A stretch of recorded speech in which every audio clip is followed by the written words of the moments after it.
This program was made possible by a grant from the Pennsylvania Public Television Network.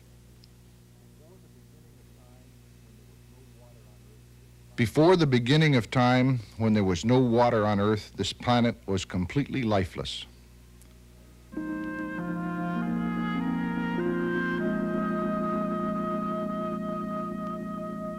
Then mists arose, cooled and condensed, fell to the ground, and prepared the Earth for life.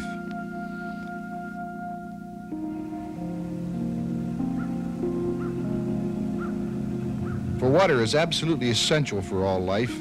Not only is water needed for the survival of the simplest organisms, but we humans need water to sustain our bodies and our spirits.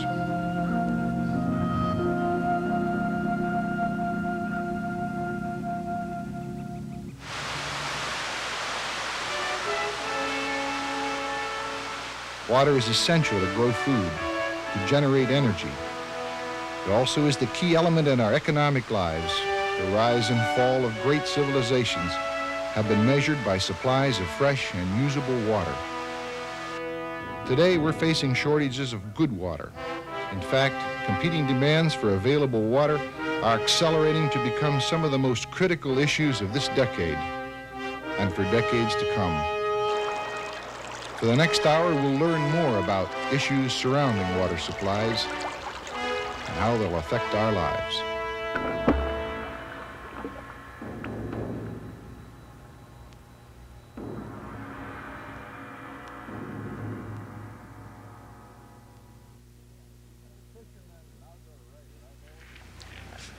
As a fisherman and outdoor writer, I've always appreciated the water we have here in Pennsylvania.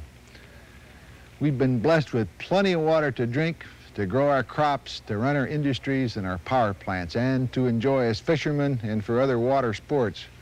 We've got some of the most beautiful streams and magnificent rivers in the world. Water in Pennsylvania is truly one of our most precious resources, and yet we tend to take it for granted unless suddenly we don't have enough of it. Partly because it's cheaper than dirt, we tend to use water recklessly. In most places, less than a quarter will get you a ton of it delivered right into your kitchen. On an average day, you and I each use about 87 gallons apiece at home. Adding to that the amounts to grow food, to manufacture products, and to generate electricity, each of us actually requires more than 2,000 gallons a day. Considering our enormous thirst for water in this day and age, does this mean we're really running out? Well, not really. What's called the hydrologic cycle of evaporation and condensation guarantees that no water is ever lost from our atmosphere. Each day, the same amount of vapor condenses and falls as rain or snow somewhere in the world, and usually here in Pennsylvania, we get more than our fair share. But getting enough good water when and where we want it isn't always possible, not even here in Pennsylvania. Right now, the Commonwealth faces very serious water problems in both quantity and quality. Up until about 2 years ago, there was 2 feet of water in this spring house. The spring house is right beside my driveway, and it really pains me to look at it right now because, as you can see, there isn't any water there. There was a bubbling spring right out of the side of the mountain that fed this spring house, and I had 2 trout and a couple bass and a few bluegills in here, and people used to come from all over the area to pick watercress in the brook that formed the overflow out of this spring house, and it's not here anymore. The watercress is gone, the trout are gone, the bass are gone, and of course the water is gone. Why is it gone? Well, increasing human demand. Pennsylvanians in the southeastern part of the state aren't the only ones who are having water problems. Up in the opposite corner of the Commonwealth in Meadville, we talked to some people who are worried about water quality. Ethelene Moore spends a good deal of her time hauling water to this place in the country that she and her husband Claire built for their retirement. Until last spring, when companies started drilling commercial gas wells nearby, the Moores got good, pure drinking water from their well. Now they've got troubles. Ethelene says they've been advised not to drink or cook with their well water. Not only is it unfit to drink, it's dangerous. When they light the end of this garden hose venting air from their well, it turns into a flamethrower. And the Moores aren't the only ones to have water problems. They first learned about the gas in their wells when their neighbor Conrad Fisher, he's the one on the left, came over and told them that the door had just blown off his pump house. But we was really surprised when Connie come up and told us about everybody thought they the were gas. Gonna get rich. And unfortunately, the pressure of the gas coming from their water wells isn't enough to heat their houses. And the fear of gas leaking from their faucets in their homes has created other problems. While you pump water. And the house, if this doesn't plan out right, we'll have to move. Well, our property value is absolutely zero. If you don't have water, you have nothing. Absolutely nothing. So Claire and I figure that we've lost 62 years of work. I mean, down the drain. And we're scared. We're living on dynamite. And up in the center of the state, 86-year-old Charles Hassinger from Phillipsburg drives to a mountain spring near Black Moshannon Lake every 2 weeks to fill up jugs for drinking water. What's wrong with the water in Phillipsburg? Rotten. That tank of chlorine. They got chloride. I don't know what else they got. You get up in the morning, open the spigot, it actually stinks. I don't cook with it even. I just wash dishes and bath. Born in 1896, Hassinger appreciates good, pure water, not only for drinking, because he's been a fisherman in these parts for most of his life. And he longs for the good old days. It's all the water we got here is one stream between here and Phillipsburg. It's any good anymore. One stream. We used to have lots of good streams. When creeks and streams dry up during a drought, we can understand why there is a water shortage.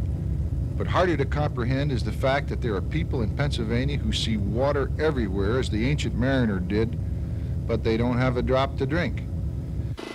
Erie, a vacation land for all kinds of water sports lovers, is Pennsylvania's only city located directly on one of the Great Lakes.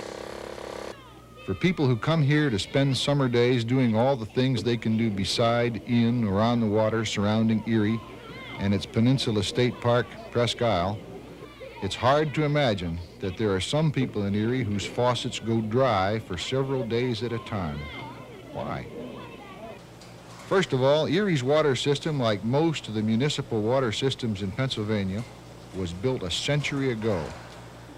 The newest building in the Erie system is 50 years old. This one was erected in 1913. The buildings in these old water systems, some as grand as Roman baths, were Victorian temples to 19th century technology. But as in most water systems in towns and cities in Pennsylvania today, Erie's water delivery system, the pipes and pumps, are ancient and deteriorating. They can't keep up with the 20th century, let alone 21st century demands. Stanley Praser, chief of the Erie Bureau of Water, has the job of keeping the antiquated system working. And that includes these pipes in the Chestnut Street filtration plant. Many of these pipes are starting to deteriorate and show their age. For example, this unit here is a rate controller that controls the rate of filtration for each filter. And this component is no longer manufactured. For the past number of years, we've been more or less holding this together with baling wire and using components from other plants that we've been able to salvage. You can see water here. I'll move aside. You can see the water below me here. And right now there's roughly about 9 or 10 inches of water here. But in the fall, when we have storms, that water gets up over 4 feet in depth. And it makes it just about impossible to do any maintenance work. It's extremely cold. It gets down to about 33, 34 degrees, and it's damp. And I know from experience that when you work down here for a day, you almost look like an old 100-year-old man that's all bent over. Even the best of water systems today, according to Fraser, can expect to have losses of about 15% because of leakage. But he estimates that Erie's loss from leakage is more. How much more is impossible to tell because Erie's water is unmetered. Water meters have been a political football for years in Erie. Meters, according to Fraser, are the first step in a conservation program. Not only do they save water, they save the cost of chemicals to treat water and the considerable energy costs of pumping it. Our power bill is now about $1.1 million per year, and our budget is $6,100,000. And when you take all of the debt service and operational expenses, there isn't much left to work with. A $300 million bond issue passed by the Pennsylvania electorate in 1981 will help to rebuild antiquated systems such as this. But inflation is rapidly eating away at the capital available. A project to improve the Erie system was proposed in 1966. At that time, it would have cost $7 million. Today, it will cost a great deal more. I think $45 million would upgrade our system. And of course, if this isn't done within the next 6 months or a year, and then that $45 million, depending on the economy, may be 50 or better. Erie, surrounded by water, is not exempt from water supply problems. And in the future, it's inevitable that water in Erie, as in the rest of Pennsylvania, will cost us more. Most of Pennsylvania's fresh water is water we can't see and know very little about. Beneath our feet, to a depth of 500 feet, an estimated 47 trillion gallons of water is stored in Pennsylvania in underground reservoirs called aquifers. Incredibly, we know less about these underground aquifers than we know about the ocean depths or outer space. We do know that they were formed by hundreds and thousands of years of soaking up rain and snow melt. And we know that when they're depleted, they take generations to recharge, if ever. We also know that once poisoned, there is no existing technology that can clean up a ruined aquifer. This abandoned strip mine in Jefferson County is an example of a water problem that is widespread in Pennsylvania. The sulfurous yellow and iron red liquid oozing from the ground is a sign of acid mine drainage. It's a result of water acting as an efficient solvent which dissolves the sulfur and iron that's found in coal ore, and it forms sulfuric acid and iron solutions. This drainage flows into streams and seeps into aquifers. About 2,500 miles of streams in the 3 major river systems in the state are contaminated by about 1 million tons of sulfuric acid flowing from mines annually. No one knows how much underground water is affected, although in all the areas of Pennsylvania where coal-bearing rocks are found, the damage to aquifers is extensive. Acid mine water can be treated by neutralizing it with lime and precipitating the iron ore out of it, but that process can be difficult, time-consuming, and expensive, according to geology professor Robert Schmaltz. First of all, if we're going to get pure water where it's been contaminated by acid mine drainage, we must stop the production of the acid mine water. If we can get that under control, then we can allow the aquifer gradually to wash itself clean, and it will do so in time. But it might take 50 years after we stop the production and introduction of the acid water to begin with.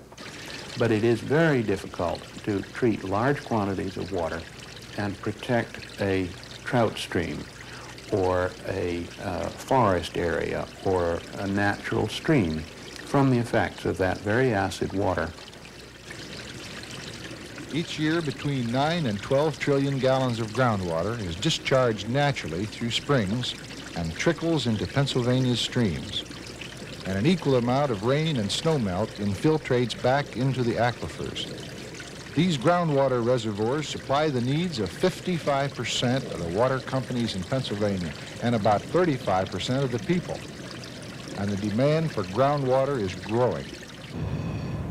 A serious threat to both streams and groundwater is pollution from sewage and industrial wastes. Although dangerous, bacterial pollution can be treated by chlorination. A more widespread and chronic problem occurs when toxic wastes and chemicals leach into the ground and are spread through aquifers by the natural movement of groundwater. Dorothy Owad has lived in the village of Ron's in southeastern Pennsylvania all her life. Her 8 children and grandchildren live nearby, and she says she'll never forget the day the water in wells all over town went bad. The one lady added chlorine to her water, and it came up a blood red. There were a lot of problems that came up about it because people objected to using the water. People were talking about getting faint and giddy in a steam from the showers.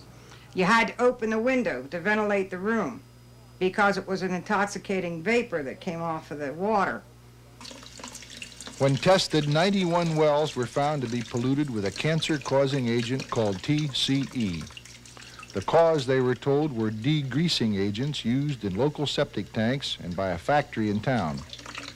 Today, water from a new well, paid for by the company, is piped to the 91 homes. But Dorothy Owad worries about the effects from the old well and the safety of water from the new one. It just got very disgusting. And I had decided that I was just going to sit back and hold my breath. And when one of my children are sick, I worry. We were told when they put the water system in here that it was a pure water system. But we were also told when it was first contaminated in '79 that there was no potable water in Ron's. But yet the wells they've dug are in Ron's. You have nobody. I mean, how can you believe anybody? I don't believe government because they've lied so many times. I don't believe local government. I don't believe bureaucracy in itself. I just don't believe in it. And I don't believe that we're getting pure water. What about Dorothy Owad's fears that the new well might also be contaminated? If one of your aquifers is contaminated, you may find that you can get pure water by drilling a little deeper, by drilling in a slightly different location. What do aquifers look like? Well, if you drive along a Pennsylvania highway through a road cut, you can see that most of the areas of the state are underlain by layers of rock. Some of these layers, the sandstones especially, are aquifers. That is, they're porous enough to absorb water and permeable enough to allow groundwater to flow through. If these layers are separated from one another by layers that are not permeable, do not allow water to flow through, then these aquifers could contain different kinds of water. Drilling a well into one may produce acid water. Another, a little deeper down, may be relatively pure water. And another aquifer still deeper may have water that's contaminated by some of the byproducts of the petroleum fields up near Oil City or Franklin. All water is in a constant state of movement. For thousands of years, people have understood that water which falls to the earth in the form of rain or snow flows into rivers to the sea and is then evaporated into the atmosphere to repeat the timeless hydrologic cycle. Some of the water that falls on the surface of the ground here in Pennsylvania in the summertime, probably about half of it, returns directly to the atmosphere. Of the remaining half of the water, perhaps a quarter to a third flows off on the surface, and the other quarter sinks into the ground. It trickles down through the soil and becomes groundwater. And that's water that's on its way back to the sea, just as the surface water is, but it's flowing very much more slowly. Nittany Valley, located in the folded Appalachians in the center of the Commonwealth, is dependent on groundwater for most of its needs. In order to safeguard and conserve their water supply, Jim McClure and others from the valley have formed an organization called the Clearwater Conservancy. What we say about this valley is that we're all in the same bathtub. And by bathtub, we mean that we're ringed in, we're rimmed on both sides by mountain ranges. We have Tussey Range on one side and Bald Eagle on the other.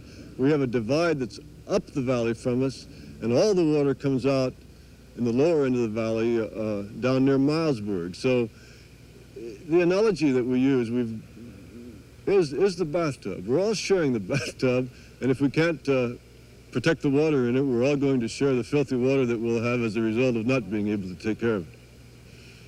This is the cover of a Clearwater Conservancy guidebook describing an educational water tour through the Nittany Valley. The bathtub is the Spring Creek aquifer serving the entire valley. The people in the tub represent the towns. The shower heads are labeled with substances being poured into the aquifer. They include seepage from old landfills, illegal dumping, municipal waste, home septic systems, agricultural runoff, and chemical industrial wastes. Nittany Valley still has a good supply of fresh groundwater, but unfortunately some of it hasn't escaped many of the environmental perils of the 20th century. One of the stops on the water tour is Thornton Springs. This water is coming out of the groundwater. It's issuing forth from that hill right there. And it is poisonous enough that the potentiality of developing groundwater resources in this area are inhibited by these chemicals in the spring. Used to be in the old days, trout would swim up here from Spring Creek and spawn in this little run. But nothing, no higher life has lived here for 20, 25 years now. DER has run tests on this spring that show there are as many as 24 different chemicals. Many of them are carcinogenic, many of them are mutagenic, coming out in this water. It has a powerful smell. It's the kind of smell that, it's like smelling salts. The chemicals effervesce, they go into the air, and they hang in this little valley, and you can smell them all the way to the road on a still day. Right now, the chemical company who is responsible for some of this contamination, perhaps most of this contamination, is attempting to pump and clean the groundwater. This effort will go forward this spring and summer. We don't know how effective it will be. We're certainly hopeful that it will help clean the problem up. Geologists believe that an underground fault, common in the limestone country of central Pennsylvania, acts as a pipe connecting Thornton Springs to the land under the chemical plant more than a mile away.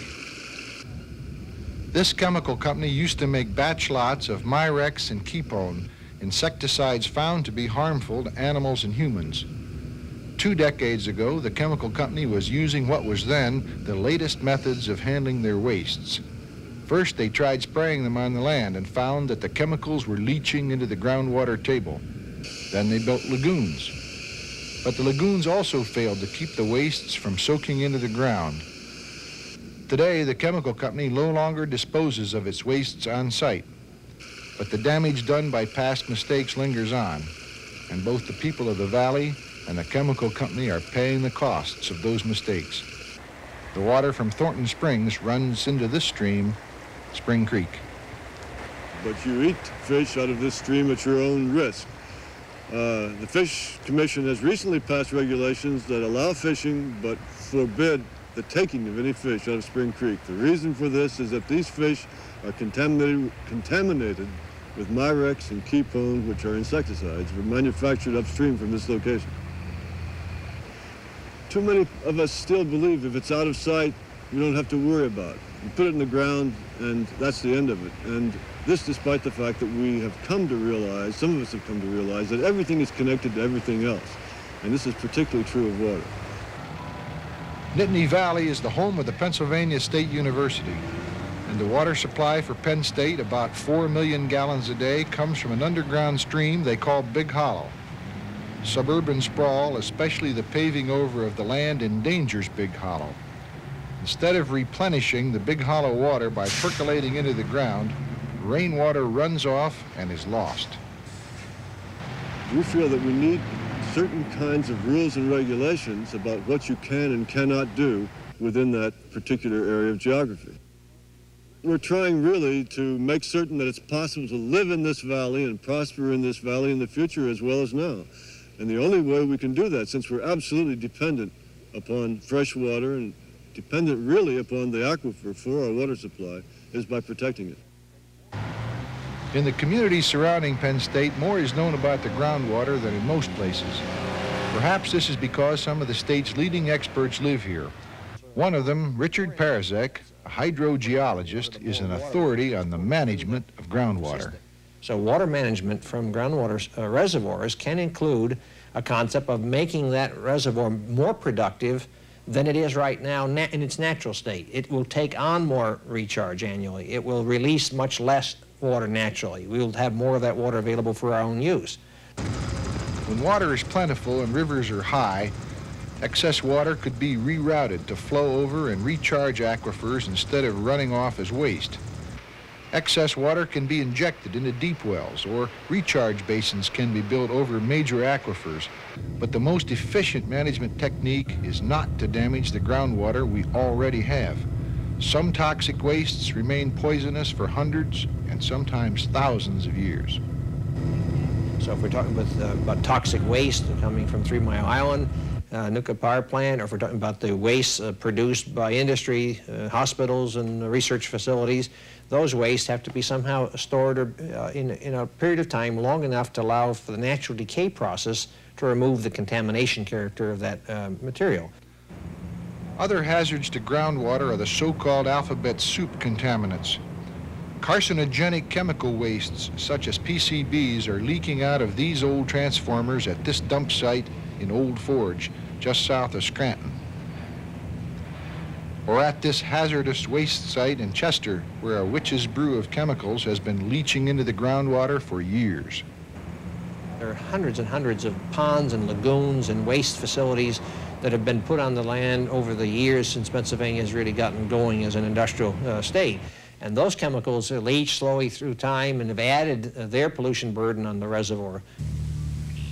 Does this mean that most of the water moving slowly under our Pennsylvania farms and towns and cities has been contaminated? Are we almost out of usable water? Meteorologist Charles Hostler, Dean of the School of Earth and Mineral Sciences at Penn State, says no. Well, Pennsylvania, of course, has, even in the driest year we've ever experienced, has more water than many of the major industrial areas of the world have on a regular basis. We are really water rich in Pennsylvania. It's just that we have been, like some rich people are, we think it'll always be that way, and we haven't taken into account the degree to which we've destroyed part of the supply, the degree to which we've contaminated part of the supply, and the growth that has occurred. We just haven't put the energy into it that someone in Arizona or in Israel or in Egypt would put on water, and so we haven't managed it well. And we're entering an era now when we're really going to have to think about that. Whatever our other plans may be, we're going to have to plan for the preservation of the quality and the gathering places for water, for distribution systems to redistribute that water, and to maintain those distribution systems in such a way that they're extremely efficient and that we don't lose water. Population grows, the demand for water increases proportionately. In the southeastern part of Pennsylvania, drought conditions have caused people to realize that they can no longer expect a supply of unlimited water for all of their needs. Water has become recognized as a very precious commodity. As water becomes scarcer, people are ready to fight over it. But the battle lines cannot be clearly drawn. There are no simple answers to our water problems. The antagonists competing for Pennsylvania's water are as varied as the people who make up the Commonwealth. Among them are the homeowners, the landowners, the city dwellers, the farmers, businessmen, industrialists, power plant operators, people who run the waterworks, and fishermen and sportsmen like myself. Each of us has a score of competing needs for water, each need deemed by us to be essential. The homeowner who needs water for his family also needs his job in a water-hungry factory. The farmer who needs water to irrigate his crops and to run his dairy farm also needs electricity. And power plants are the state's largest water user. And the conflicting water needs in southeastern Pennsylvania are further complicated by competition for water from the Delaware River with other eastern states. The Delaware, a relatively small river, flows only a couple hundred miles, and yet its water serves the needs of about 25 million people. It provides half of the water supply for the New York City metropolitan area, about a quarter of the supply for northern Jersey, and serves all of those who live within its basin. And that includes Allentown, Bethlehem, Reading, Philadelphia, Wilmington, and Camden. The Delaware has always played a major role in the economy of Pennsylvania. The Delaware is this small, friendly river in New Hope, a historic landmark from old canal days. But this is also the Delaware, big enough for ocean ships, where it joins the waters of the Atlantic to form the port of Philadelphia. For one river to serve so many, it has to be carefully managed. Most of the water taken from the Delaware, 80 or 90% of it, is used and returned to the river. But a severe drought has put increasing pressures on the Delaware. Tim Weston is Pennsylvania's representative on the Delaware River Basin Commission. The problem is that our water usage is still going up. Between now, around 1980, where we were using about 1.2 billion gallons a day of water in the Delaware, it's expected that by the year 2000, we'll be taking out around 2 billion gallons a day of water. That kind of increase can only be met if we can increase supply, increase storage, or learn how to conserve water better. Where Weston is standing is the place George Washington made his crossing of the Delaware. And from the looks of things, anyone trying that crossing today might have to get out and push the boat. But Weston claims that the Delaware is better off today than it would have been in George Washington's time if they were having a comparable drought. Today, as a result of the development of some relatively limited water storage projects upstream, even with all of our demands, we can maintain a flow of almost double that amount. So we're in better shape than we were when we started as a colony. What we do see, though, is that with the demands upon the river, we're going to have to be a lot more careful about where we use water, how we use water, and where we return it. About 15% of the land area of the Delaware River Basin lies in the state of New York. New Jersey and Delaware share about 35%, and about half, the lion's share, lies in the Commonwealth. But New York State, upstream, has riparian rights to the river.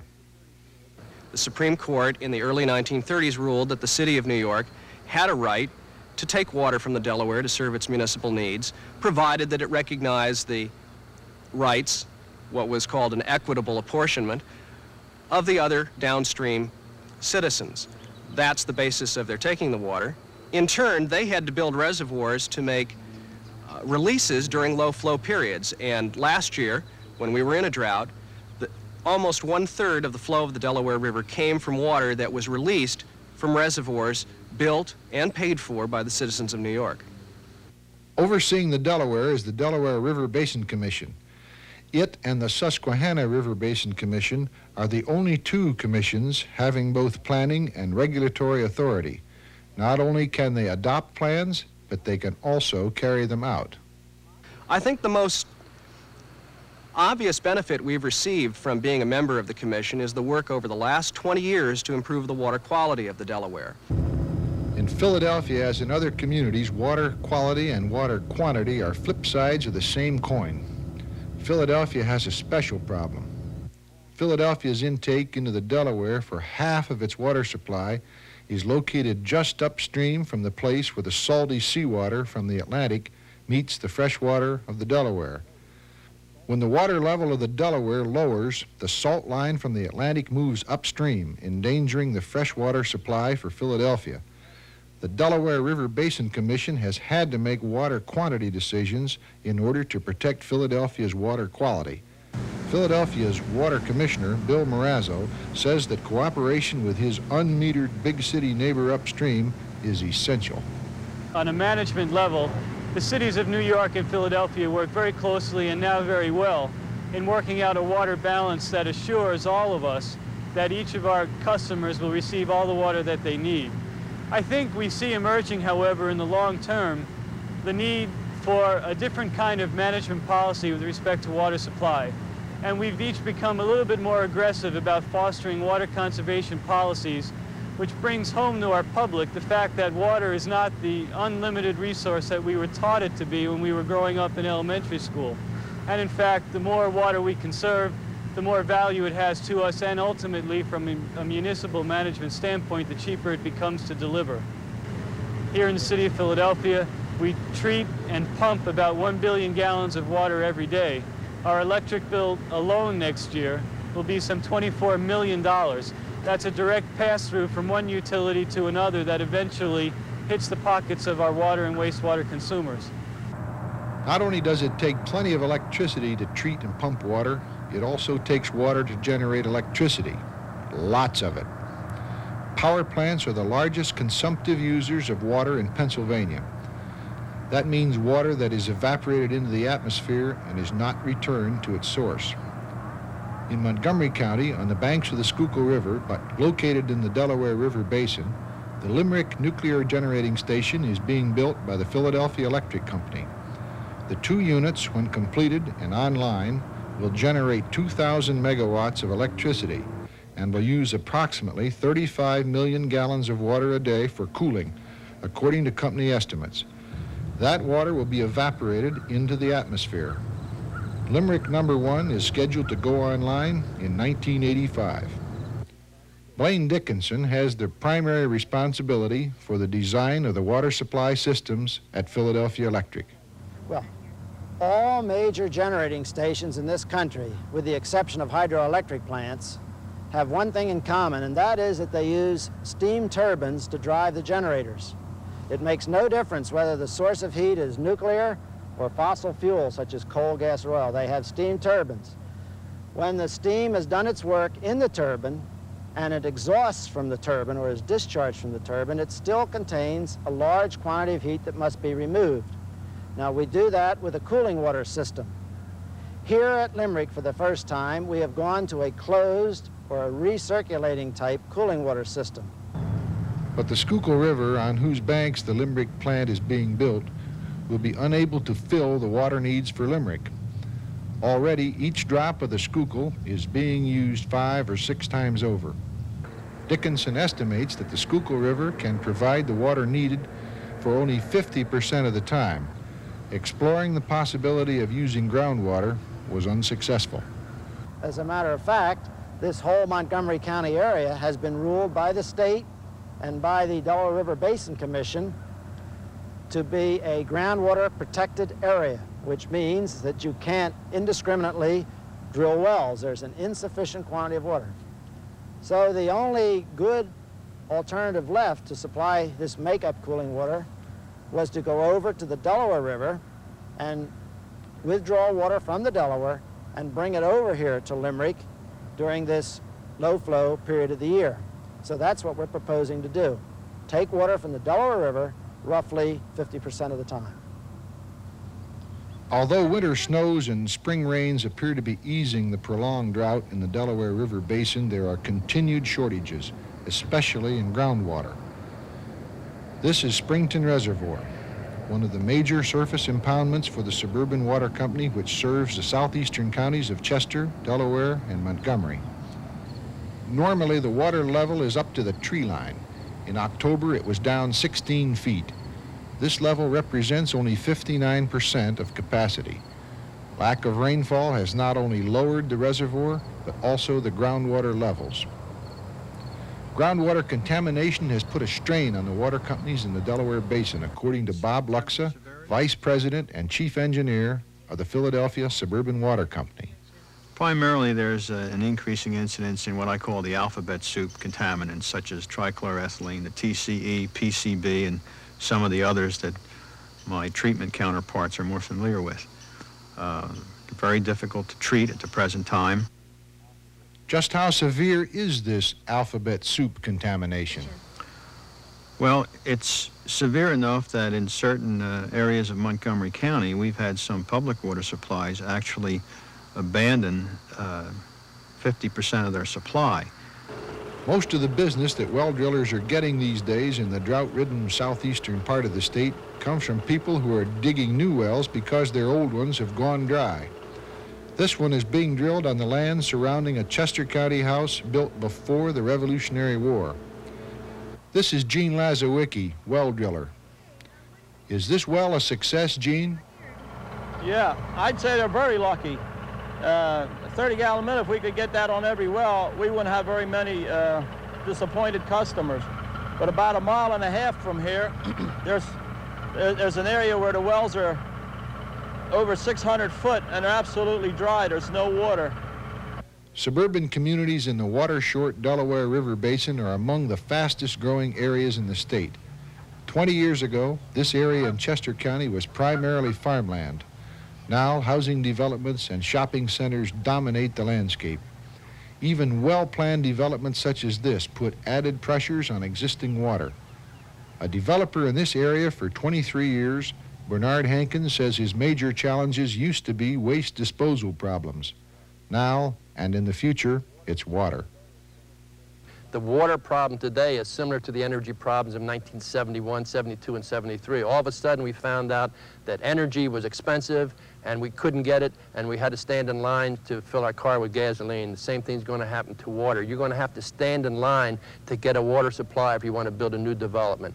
Water eventually, and not in the too far future, is going to be as much of a problem as our energy supply. More than 800,000 gallons a day are pumped from wells in Montgomery County at the Merck Sharp and Dome Pharmaceutical Manufacturing Company in West Point. To remind employees to use less water, the company has embarked on a water conservation and education program, and they've saved 60 million gallons a year. One measure is to post Water Watch logos. Another is to assign engineer Steve Whitmer full-time to the project. And also that we want our employees to know that wasting water can threaten their own water supply, and one of our own positions is that if we don't watch the supply situation, we'll see rapidly escalating costs, such as we saw in the area of energy in the last decade. What do people do when their wells go dry? More than 100 communities have had to go on water rationing this past year for one reason or another. In many, conserving water has become a habit. After rationing was lifted in State College several years ago, people continued to use 25% less water. And I think what happened is that people got in the habit of using water a little bit more carefully, being a little more conscious of water, turning off the faucet, not letting it drip, not taking quite such long showers. All kinds of small conservation practices in 2 months became part of second nature. Will water conservation have to become second nature for all of us? Or is this just an unusually dry weather cycle? What will the weather be for the rest of the 80s? Wet or dry? I don't think anyone knows what the weather's going to be like for the next 10 years. I don't know what it's going to be like next month or next summer. The fact is that the science of meteorology has not advanced to the point where we can make predictions more than a few days in advance at best. During the last decade, Pennsylvania has experienced some of the most traumatic kinds of water supply problems. Some of the worst floods in history have struck communities along the rivers of the Commonwealth. In 1972, Hurricane Agnes inundated parts of the entire eastern seaboard. It was the worst, the most expensive natural disaster ever to hit North America. In Pennsylvania towns along the Susquehanna, especially Harrisburg and Wilkes-Barre, the toll in human misery, in lives and homes lost, can never be measured. And in the western part of Pennsylvania, the Monongahela River Basin has problems similar to the Delaware. Like the Delaware, it has an intensely developed water supply with industries, navigation, public water supplies, and agriculture, all combining to compete for a limited amount of water. And the mining of groundwater, taking it out of the ground faster than nature is putting it back in, will inevitably lead to long-term shortages. What can be done to deal with these problems? All of society's planning has to build into it buffers to be able to absorb the vagaries of the weather and the fluctuations in weather and climate, because you're not going to be able to change it, you can't predict it, but you can certainly anticipate that it may occur and design your life so it will have the least effect on you. Farmers are perhaps the most dependent of anyone on reliable water supplies. Bob Berkheimer is the 7th generation. to live and work on this family farm in Cumberland County. We have our two wells hooked together so that we can run our dairy of 150 milking cows. In case one pump or the other would go bad or the water would run short, we can switch to the other well, because we can't go on 2 hours in the dairy business without water. I would like to see us hold more of this water that runs off of our state with dams, or even building up the old dams in the creek where a mill used to be, and now the dams have been either torn away or fallen down, and they are not helping to hold the water back. It just rushes straight to the Atlantic Ocean. Some think building dams is the solution to our water supply problems. The Pennsylvania Rural Electric Association currently is exploring the possibilities of rebuilding existing dams and expect to begin construction soon on the Raystown Dam in central Pennsylvania. But the big one that got away a few years ago, the controversial Tox Island Dam on the Delaware, is the one Bill Matson, general manager of the Pennsylvania Rural Electric Association, is most eager to see built. Well, there's no question in my mind that it will be built eventually. Right now it looks, it's always darkest before the dawn, I guess, and right now it looks very bad. They've tried to deauthorize it, there's no budget for it, and the environmentalists have got it blocked. But one of these days when people start opening the water faucets and there is no water there, then Tox Island will surely be built. Hostler thinks that the aquifers in the northern tier counties in Pennsylvania could be exploited, that the state should acquire large tracts of land in that area. And I think we need to look at that land. We need to do the geophysical exploration to find out, are there large and plentiful aquifers in these regions where we should set aside and say this is an area that we will not have industrialization, or we will not let towns develop, because we will need this in our bank for the future. I think we ought to be making the engineering designs now for distribution systems that would take that water to Philadelphia or to Harrisburg or wherever we contemplate it might be needed. These things have to be thought out and put on paper long before you actually dig any ditches or put any pipe in the ground. As people realize that water is indeed a precious commodity, according to the Pennsylvania Law Journal reporter, they begin to think about it in a new light.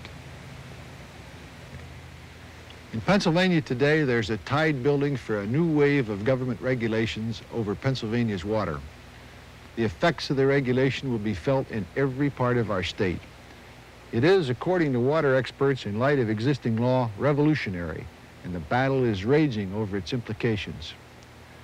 In some points, the competing special interest groups agree, but there is sharp disagreement about who should have final authority over Pennsylvania's water.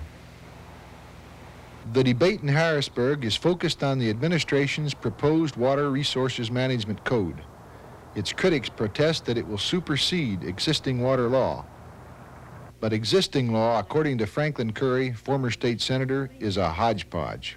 Well, at the present time, the water law in Pennsylvania is very fractionalized. We have different sets of law depending on whether you're dealing with underground water or surface water or stream water or percolating water. And what the governor has proposed is to put all of this into one code and to have a uniform way of looking at water so we deal with it as a single resource, which is what it really is. Under existing statutory law, the quality of water is regulated, but Pennsylvania law doesn't address problems dealing with water quantity. The common law has no basis for dealing with water shortages. Under the common law, the rules are decided one case at a time by local courts, and that doesn't give you a very fast resolution of the problem, or perhaps not even a uniform resolution of the problem. The proposed Water Resources Management Code calls for a comprehensive water inventory of the state. Also, it asks for a water budget for each area of the state. When it appears an area is about to run short of water, the bill says that the governor can declare areas to be protected so water can be made available to everyone. It also describes a system for preparing for future emergencies and sets up planning procedures at state and local levels. When water becomes critically short in an area and a water emergency is declared, the bill gives the Department of Environmental Resources, the DER, powers to administer and enforce the act.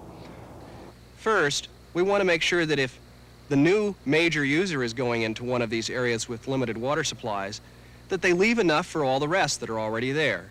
That the homeowner who's depending on his well for his domestic supply won't find a new industry 10 feet from his property line taking 1 million gallons a day and leaving him with nothing, which has been in the past the case in Pennsylvania.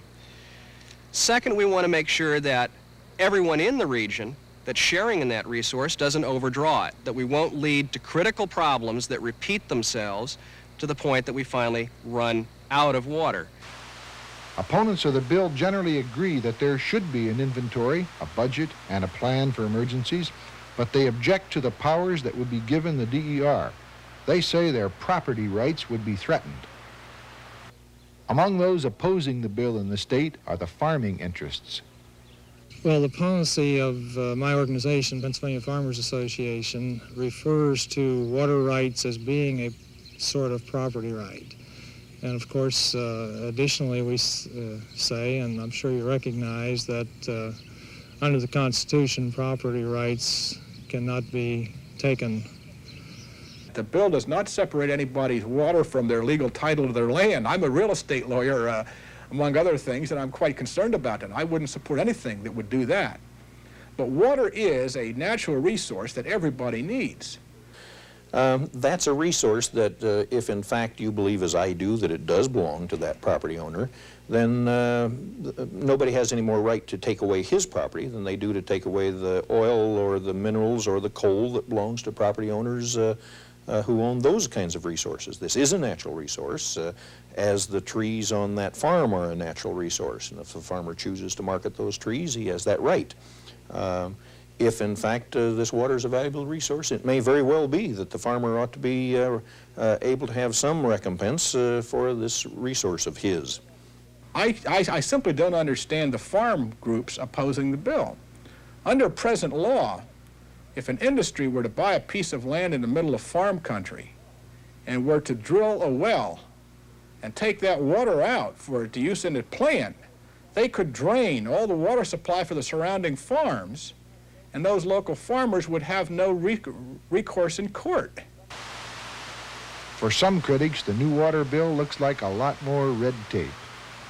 When you get permitted by an agency in Harrisburg, it's a time-consuming and it's a bureaucratic problem, and it'll just increase the amount of time it takes to get a subdivision ready to go. Some economists say water should have a market value, and that demand should determine the price, and everyone should pay for the amount of water he uses. Some say groundwater should be treated exactly as stream water, that riparian rights should apply. Others want the water suppliers to make the rules. We have to recognize that we have to do it together. And if we can't do it together, then I think we have to face someone like the government coming in and dictating to us. And I don't think we want that. The question is, who owns the water in Pennsylvania? No one owns any one drop of water. Our courts have long said no one owns water, people have rights to use it, and they have rights that are in common with their neighbors. We're coming more and more to view groundwater the way we view air or the way we view water flowing in a river on the surface of the ground. There's a tendency, of course, to say this is part of my ground, it's my turf, it's like the mineral rights, it's like the oil or the coal or the metals that are buried in the soil. I own the property, I own whatever is beneath it, all the way to the center of the earth. This, unfortunately, can't work very effectively because the groundwater is moving. It comes into your ground from some other adjoining property, and it flows through your soil and out into someone else's land.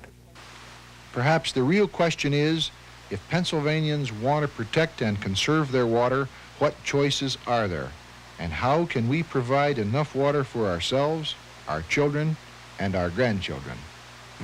we are really faced with a problem of water supply and acknowledging as management to our people the fact that it's not an unlimited resource.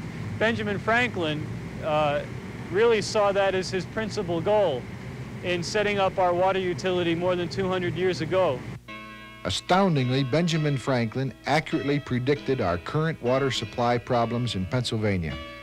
In his will, he noted that paved-over older cities in Europe inevitably had water problems. He left money he had been paid as President of the Commonwealth to the state of Pennsylvania to be held in trust and to be spent to bring fresh water in the future to Pennsylvania's aging towns and cities. That money will become available in 1990.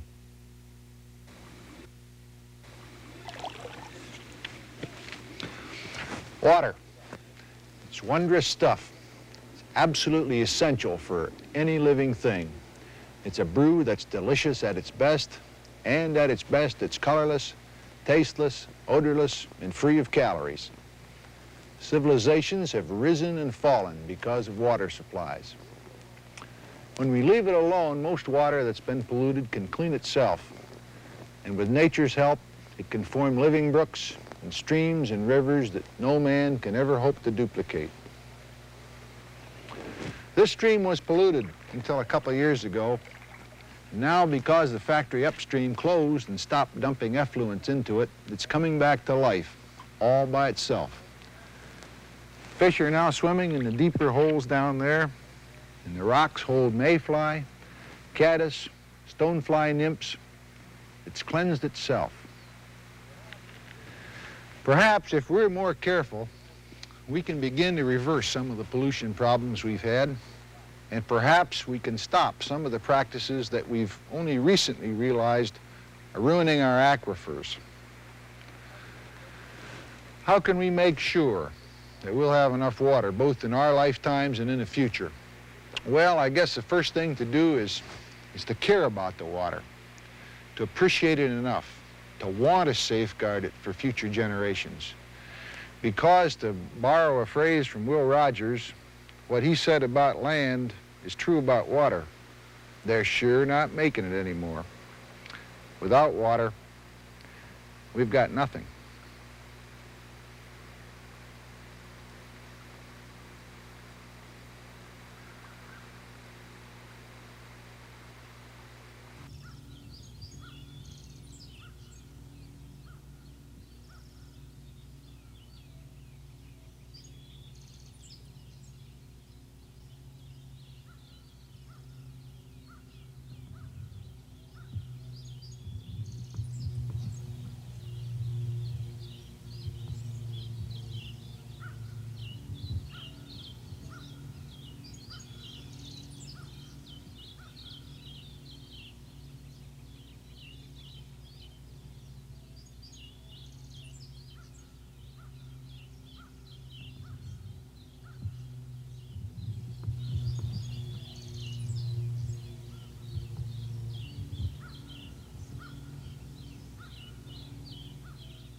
This program was made possible by a grant from the Pennsylvania Public Television Network.